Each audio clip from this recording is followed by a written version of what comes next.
the South where the gumbo's hot.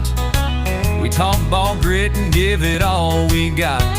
Louisiana pride, Georgia dream, Southern sports gumbo, live the team. Who dat? Who's next? Tune in, let's go. It's Southern Sports Gumbo.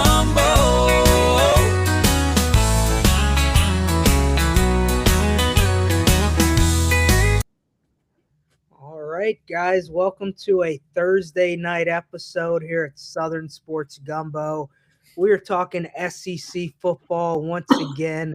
We're going to give a little spring review of the Vanderbilt Commodores and the Kentucky Wildcats. And I believe we are going to jump into the Kentucky Wildcats first here tonight.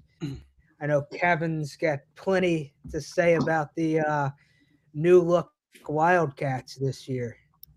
He's a big Will Stein guy. So really like what they did. Really like what they did in the transfer portal. They added some really good quality players. I do like Will Stein as a coach, the OC from Oregon coming over. But just to kind of get into what they took and got in transfer portal wise, the offensive line I think is the most impacted in a positive way. Lance Hurd, Colton Price, Oladen from Alabama, and Tego Tishabalo from Oregon, or Ohio State. So really good guys there on the offensive line, starters that they've got to come over. Kenny Minchey, the quarterback transfer, I think will be effective for them and run their offense well. I think they also upgraded their talent at running back with C.J. Baxter and Javante Barnes. Wide receiver, we'll see. I think that could be, just an average group with Nick Anderson, Spring Park coming over. Anderson, 2 years at LSU, really didn't do a lot. Willie Rodriguez, a tight end, I think is a talented tight end. So I think overall, more talented offense, and they're going to play up tempo. So really like what they did there. On the defensive side of the ball, I think the secondary is their strongest position. Carter Martels is a redshirt freshman. He also, during the spring, played wide receiver, so he played some both ways. That just speaks to his overall talent. Tayron Nichols, DeMarcus Gardner also in the secondary. And then linebacker, I really like what they got there with Atwan Smith, Tavion Wallace, and some guys. I like their back seven. I think their line will be solid. I don't think this will be a dominant defense by any means, but I think there's, again, an upgrade in talent on defense, especially in that secondary. So I think overall, Stoops always won because he coached them up and he got the most out of the talent. So it's going to be interesting to see the transition where it goes with Will Stein. And I think that's a more talented group. Will that translate to wins? The last thing I will say before one of you guys jumps in here, I really like what Will Stein does on offense. And I think his offensive coordinator that he hired, he needs to keep him to the preparation, to coaching the team up in practice, but Stein better call the plays. If Stein passes the play calling to Sloan, to me, he's very proven that he's below average as a play caller. So I anticipate Stein to call the plays. I still anticipate them to play up tempo.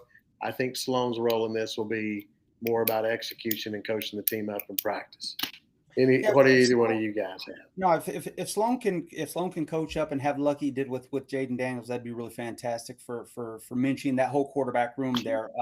I think Minchey is on top of the depth chart right now with Brennan Ward behind him and Jaquai Long, I believe, is third on the depth chart. I like Sloan as an offensive guy too. Y'all know what I think of Sloan, so there's no need to kick that horse anymore. If they can keep Stein calling the plays, they did increase talent on the offensive side of the ball, brought in some young talent too. So if Stein can put that together quickly, Kentucky can win some ball games this year. On the defensive side of the ball, they're young, but they got a lot of speed on the defensive side of the ball, and I think that's where Bateman wants to go. Is he wants to get faster on the defensive side of the ball. We'll see what happens. A few standouts from the spring. Willie Rodriguez at tight end was very good in the spring. Built a connection with Minchey. Kenny Darby, who was Stein's first high school recruit, had a great spring game as well. I know they're excited for these new guys to get in and see what they got. D-Mac, what you got for us? Yeah, love the Kenny Minchie pickup. If they don't have CJ Carr at Notre Dame last year, he probably leads them to 9, maybe even that 10th win as well. I think Minchie is going to be a really good quarterback in the SEC. Kind of surprised he ended up at Kentucky, if I'm being honest. But with the lack of proven playing time, that played a factor. You mentioned Kenny Darby. Any of you guys listening that play fantasy college football, especially SEC, he's a guy on my list for keeper already as a freshman.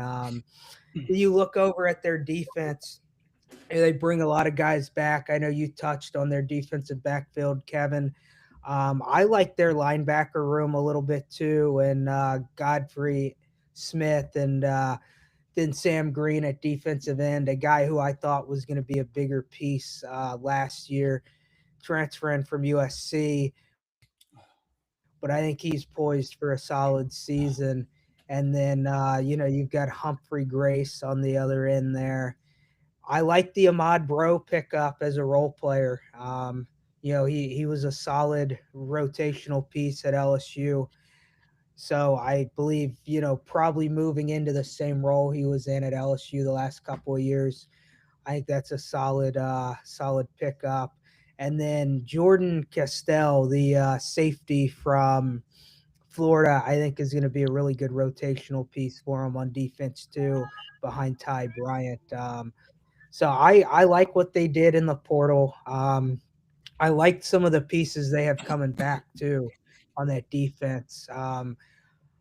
Yeah, but the biggest question mark I have for them is who's going to call offensive plays. If it's Stein, I think that increases their, win total by a couple. I'm about to pull up their schedule, but if it's Sloan, I mean, man, they could be in dangerous territory of not making a bowl game. Any other thoughts before we dive into their? Want to walk through the schedule, count out wins, losses? I will let me just say this on the Sloan Stein stuff again. If they play up tempo, they don't have a lot of depth on defense. We like their talent on defense, but they don't have a lot of depth. You play up tempo and you have Joe Sloan calling the plays with as many 3 outs as he's historically had, you will bury your defense. They won't win more than 4 if he's calling plays on offense. And I think they have the talent to win 6 or 7. Let's go through the schedule. Week 1, Youngstown State goes to Kentucky. I like the Wildcats there. Give me them. Kev, we want to know? Yep. Next week, Bama comes to Kentucky. Give me Roll Tide here. Yes. Give me Roll Tide, but I would put Alabama on upset alert a little bit in week 2. But I'm rolling with the Tide here. I like it though. I like the upset alert. First road game for Kentucky will be at Texas A&M. They go to 1-2 because they don't win. They don't win at Texas A&M. Yeah, give me Marcel Reed on one leg and with one arm in this one. They still win. Okay, have you seen upset there? No. A&M at College Station, double digits. Yes, sir. All right. Following that game, South Alabama goes to Kentucky. I think they even up at 2-2. Agree. Yeah, okay. Yeah. After that, SEC road game going to South Carolina. That'll be a good game. Why don't you guys pick that one while I ponder it for 5 seconds? I'm going to go with South Carolina at home. Yeah, I'm going to go South Carolina at home. Give me Kentucky. Yeah, if it was in Lexington, I would maybe take Kentucky in this one. Give me Kentucky. I think Stein out coaches Beamer here. Give me Kentucky. So Kentucky's 2-3. Majority rules. Following week, LSU comes to Kentucky. LSU wins this one. LSU. Early kickoff. Tigers look sluggish for a quarter, but run away with this game. Okay, so we got them at 2-4, right? All right. Following that, they go to Oklahoma. Don't like them winning that one. No, I do not. So 2-5. Tough schedule. 2-5. Vandy comes to Kentucky following that. That's going to be a good game. I'll take Kentucky because the game's at home, but I will not be surprised at all. I reserve the right to change that in the season. Yeah, will go I'm with you. Kentucky. I'm gonna roll Kentucky here, but mainly because they're at home. Kev? Yep, Kentucky. Okay. Following that, Kentucky goes down the highway to Tennessee. Give me Roll Tide. Lord, forgive me, T. Give me the Vols at home. And You're prepare going a, Rocky Top. I'm going Rocky Top. prepare a couch You for going me. Rocky Top, D-Mac? Sweets is sleeping on the couch tonight for that comment, but I'm Rocky Top here too. All right. Then Florida comes to Kentucky. Battle of first-year SEC coaches. I'm gonna take Florida here. I like Summerall better, and I like Florida's talent a little better than Kentucky. It's a road game. I still like Florida in this one. Yeah, I despise everything about Florida, but I'm picking them in this one. So this would be the one. I'm going Florida, but this would be the one that I would wait. I might change my mind, at the beginning of the season. This would be the one that I would change, if any. But I'm going Florida. Fair enough. So what do we got them at? Like 3-7 right now? 3-7. Okay. Then they travel to the Fighting Drinkwitzes of Mizzou. Give me Mizzou. Yeah, 400-yard game for Ahmad Hardy here because a bunch of 3-and-outs for Kentucky. Yeah. Let's all hope the kid's healthy too. Kev? Yeah, I'm going Missouri. Okay. Kentucky. Lord, the best they're going to do is 4-8, whether Sloan calls the plays or not. Well, they got Louisville coming to them, and that's a rivalry game. You throw all the records and all that jazz out, but I still like Louisville and Brom over Kentucky here. I'm going Kentucky at home. Kentucky through the years has had success against Louisville. I think their talent will match up well. I think they'll beat Louisville. D-Mac? I'm rolling with the Kentucky pick. Jeff Brom has Louisville playing great football in September, early October. Seems like they fall off a little bit when it really matters. So give me Kentucky. Got them 4-8. Well, I mean, it's a tough schedule. It is a tough schedule. I mean, they avoided Texas It is a very tough and Georgia, who are probably the top two teams in the conference, but it's still a tough schedule. It's very deep. They play A&M, Oklahoma, LSU, Tennessee. Oh yeah, it's a tough schedule. Go ahead. Like they do avoid Georgia and Texas, but they also avoid Arkansas, Ole Miss, and Mississippi State. Yeah, tough break. So they so they may miss 2 of the power teams, but they miss potentially 3 of the bottom 5 as well. So yeah, tough schedule break for Vegas has the win total at 4.5, essentially right there where we have it. Okay, so we think like Vegas. That's a good thing.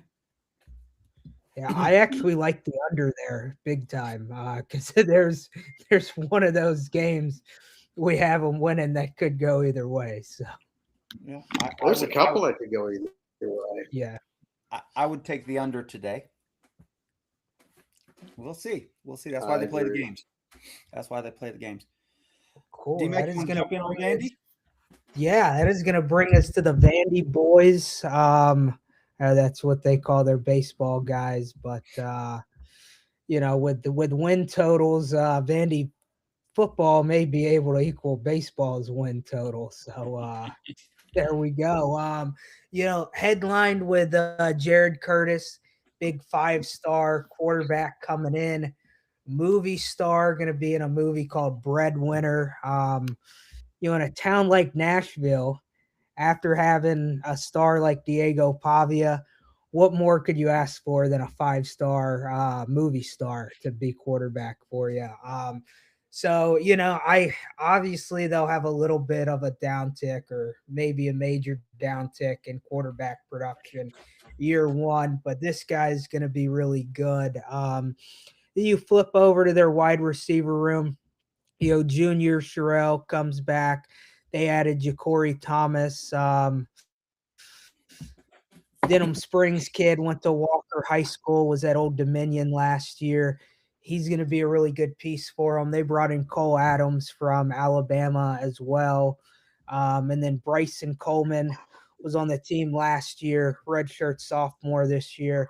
I think he'll play some meaningful snaps. They brought 3 transfers in, and Micah DeBose, Lyndon Cooper, and Bo Johnson on the offensive line. With Johnson, he's a transfer from North Dakota State. Cooper's a transfer from, I think, Pittsburgh, I think. And then Micah DeBose, transfer from Alabama. So I felt like their offensive line at times last year was one of their strengths at moments. I feel like that may take a downtick this year. And then where I feel like they're the best at on offense is their running back room. Cedric Alexander was great last year. MK Young is going to be another key contributor. Young had some meaningful time last year, average 9 yards a carry, 6 touchdowns.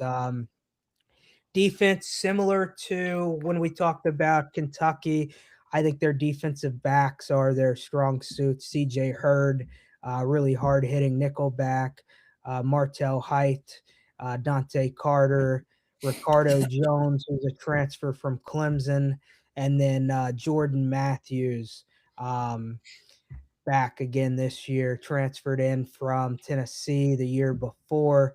Really like that core. I feel like maybe not as much depth as you'd like.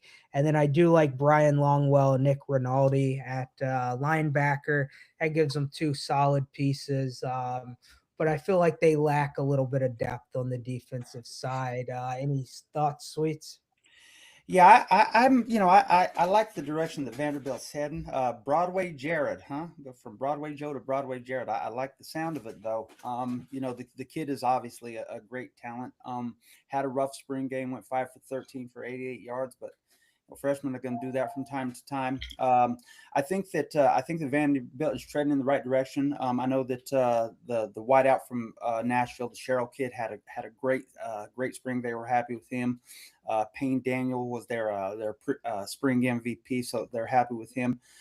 Pretty active in the transfer portal. You'll pardon me, guys. I've been sicker than a dog. They got Ricardo Jones from Clemson, Mike DeBose from Alabama. CJ Jackson came over from LSU. There's a lot of kids that came in that are going to see the field at Vanderbilt, and they're going to because they're a better talent than what they had before. So I like Vanderbilt. I think they're heading in the right direction. It's all going to depend on quarterback play for me, and if Curtis is able to step up. And it's just really hard for freshmen to compete in the SEC. It's been done a few times, but I don't know. We'll see what happens. Kev, what you got on Vandy? So really like their coaching staff, Clark Lee, really good. Really like what he's done there. And Tim Beck, their offensive coordinator, I think is one of the best offensive coordinators in the SEC at this point. We talked about A&M. To me, A&M would have been smart with the style of offense they want to run, and with Reed at quarterback, Beck would have been perfect for them. But anyhow, he stayed at Vandy, so I like what they've done there. I'm going to throw this out here too. The last time Vanderbilt took a transfer quarterback from New Mexico State worked out pretty good. So I'm not going to give the position to Curtis yet. Maybe we have another New Mexico State transfer in Blaze Berlowitz, and he steps up and wins the position. I really like their running back room, like you mentioned, D-Mac. And I'll be honest, I like their wide receiver room. While I don't think any of these wide receivers will be number 1 draft picks in the NFL, I do think you could see a couple of them go, 4th, 5th round guys. Mm-hmm. Cole Adams, Junior Sherrill, Ja'Cory Thomas, I think could all end up on NFL rosters. I really think Cole Adams is going to have a good year for Vanderbilt with what Beck likes to do in their offense. And then so I like what they have on offense, and I like their offensive coordinator a lot, like we've talked about. Defense, again, they'll be solid on defense. They're well coached. Clark Lee That's where he's coached in the past. And again, I like Miles Capers. You mentioned Nick Rinaldi. I like him. Ryan Longwell. I think, again, their back seven is going to be really solid. So I like those guys. So I think this Vanderbilt team will continue to compete. I don't know that they'll win 10 like they did last year. Don't expect that, but I think they'll continue to be very competitive, and they're going to knock somebody off that I think, we don't expect. I think this will be a good football team. So before we dive into their schedule, quick question. Did Clark Lee make a mistake by coming back to Vanderbilt instead of exploring some maybe higher paying, more prominent programs? I think he did the right thing by staying there. Listen, he took Vanderbilt to 10 wins, and Vanderbilt should have been in the playoffs. I don't care what anybody says. They should have been a playoff team last year. I think he did the right thing by staying. He's building something there. And, the grass isn't always greener. Ask James Franklin. He went to a playoff and was it was a lot greener because he got 50-something million to walk away. But from a coaching perspective, it's not always greener. Kev? So I'm going to go opposite. I really think, I guess it depends on what job his agent could have helped him get into. But let's say he could have got Michigan, or let's say he could have got Florida. We know it with Kiffin, LSU that's all they were going to. But if Lee could have got Florida, Penn State, or Michigan, I think he should have taken one of those jobs. You mentioned the contract and the buyout that Franklin got. Again, you don't just get that kind of money. And I think Clark Lee proved himself, and he could have brought that staff, again, especially back and those with him. And I think if he could have got Florida, and I don't know that he could have got this. I think they were pretty well locked on Summerall. But Florida, Penn State, or Michigan, I say he should have taken one of those jobs and proceeded into the next. Because it's hard to win consistent at Vanderbilt. I mean, again, Franklin won 10 2 years in a row, but very few people have. I don't see that. And again, you could go win 10 and go 8-4, and you can still land a big job. If you fall back to 6-6, then you're just a one-year phenomenon. The one thing I was going to point out real quick, DMAC, is I've just taken a peek at the ages. He's kind of going with the oh my God, what Cignetti way of things. Now, he's got a bunch of red shirt transfer seniors on that offensive line, so he's probably got some 3 or 4 mid-20s kids starting on the offensive line, and that's a recipe for success in college football. Because believe me, there's a big difference between a 24, 25-year-old man and a 19, 20-year-old man. So I like that from that perspective too. What are your thoughts, DMAC? Yeah, I mean, I think they did well. Losing Diego Pavia, whether you love him or you hate him, that's a huge loss. Him being out of eligibility now. So that is tough to replicate, not only the results he had on the field, but the motivator Pavia was off the field, just being around the program. So I don't think 10 wins is in it for them this year. Sweets, do you have their schedule pulled up? I do. Let's see. They open with Austin Peay at home. I like the Doors. Me too. W. Okay. The following week, what is it? Are they the Blue Hens from Delaware? Is that right? The Blue Hens? That's right. Yeah. I think the Commodores chop the Blue Hens up and cook them for dinner. They're 2-0. Yeah, give me the comms. You too, Kev? Yep. Week 3 is interesting. NC State comes to Vanderbilt. This is an interesting game. Who you got, DMAC? I am going to roll with Vandy right now in this one. Kev? Vandy. Sorry, no, go ahead, DMAC. I'm sorry I cut you off. I apologize. No, I think I like the overall talent more on this Vandy team. A lot of new defensive players for NC State that aren't necessarily guys who are as plug and play as some of the additions that Vandy made across their team. So I like Vandy here. Yep, Vandy. Coaching staff, I like Vandy. 3-0. 3-0. The following week, their first road game, they head to the Plains in Auburn. The last time they went to the Plains, they had a heck of a win. What do you think they do this time? Kev? I'm going to take, believe it or not, again, I don't like this Auburn team. Give me Vanderbilt in this game. I think Vanderbilt's going to go to – great place to watch a football game. I think Vanderbilt's going to go into Auburn and beat the Tigers. You know, it is a great opening SEC road game for Vandy. One, the environment is great, but it's not toxic or overpowering as a road player. It's just a fun place to be. So you ease your freshman quarterback into that a little bit. I also really, outside of the defense for Auburn, don't like much here. So I think Vandy can do just enough to get a win here on the road and move to 4-0. Give me it's they're 4-0, but give me Auburn in this one. I think just at home, especially if the freshman quarterback starts, I think it's going to be a little too much for him. So we're 4-0. The following week they go to Georgia. They ain't winning that one. Nope. Yeah, no. It's a loss. All right, so we're 4-1 now, and then Ole Miss comes to Vandy. I'm rolling Vandy here. We'll take Ole Miss now. You could be right because I'm going to take Ole Miss now, but don't be surprised if Ole Miss loses a couple of games before this one. Don't be surprised. Yeah, give me Ole Miss. I'm with you, Kev. I'm gonna pick Ole Miss today, but if DUIP, if it gets ugly early, it could go off the rails really quickly. So I agree. Nashville's a place to get distracted. So that's why I went with Vandy. So what do we got him at? 5-1 then? 4-2 because you guys both took Ole Miss. 4-2, okay.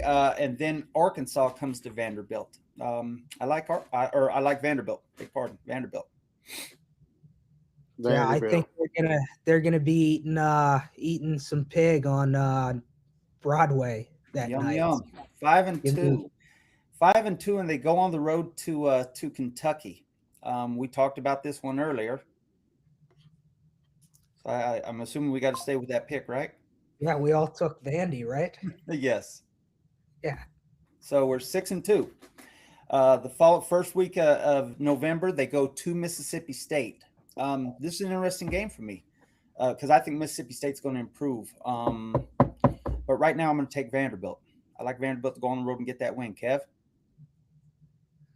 No, I like Mississippi State with her quarterback, and I think he'll have a big game in this game. By November, I think Mississippi State will be playing pretty well. Give me Mississippi State. You got it. I am rolling with the Bulldogs too. Tough road environment. It is going to be cowbell hell there that night. I think that's a little too much for Jared Curtis year one. So we're 6-3, correct? Yeah. Okay. Correct. Then Bama comes to Vanderbilt. Vandy's proven they can beat Alabama, especially at home. I like. But I don't think they get them this. I like Alabama. I don't think that they surprise them this time. I think Bama goes in there with intentions to win. Now, let's put this in perspective, though. Bama is playing Vanderbilt after they play LSU. So if they're going to that LSU game with 2 losses and lose to LSU, essentially knocking them out of the playoffs, you could have a letdown trap game right here, though, too. So you got to consider that. I'm going to take Bama, but if that is a letdown trap game right there, Vanderbilt could win that game. Yeah, I'm taking Bama in a close one. Okay, so we're 6-4. Then they go on the road to Florida. Another interesting game. Who you got, Kev? Going Florida there again. Florida's going to be a talented team. Summerall's going to have them playing better. They were playing in Vandy. I might take Vandy, but on the road, playing in the swamp, Vandy, or at that time, Florida's going to be playing, for a good bowl game. They're not a playoff team, but that could be a difference between a 7 or 8 win Florida team, and I think Florida's going to get 8 wins this year. So give me Florida. I'll take Florida too. And D-Mac's chomping. It's a baby chomp, but it's a baby chomp. They're going to win, but they're not that great. So get a win there. So 6-5, and they finished the season at home against their cross-state rival, the Tennessee Volunteers. Tennessee's just too much for Vanderbilt. I got Tennessee.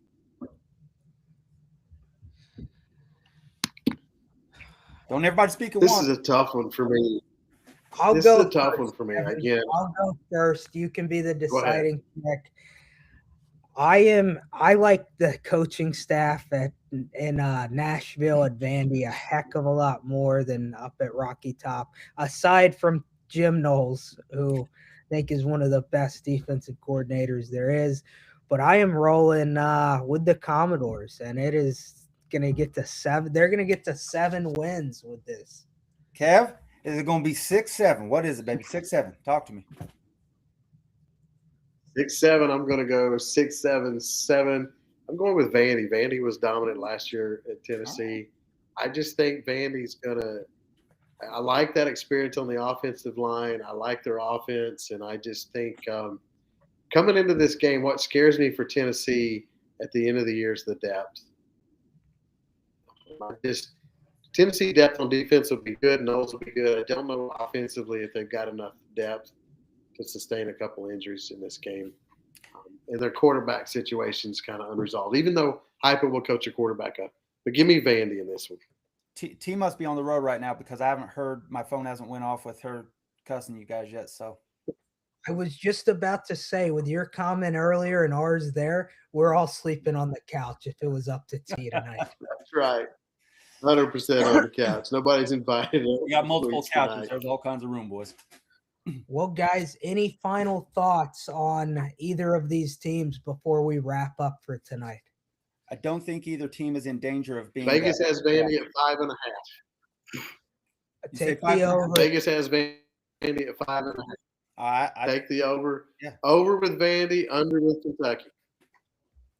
cash in, kids. If I could parlay all 16 SEC teams over under, we would be retired. Let's do it. All right, guys. Well, that is a wrap for Southern Sports Gumbo tonight. Remember to like, follow, and subscribe, and we will see you on Tuesday.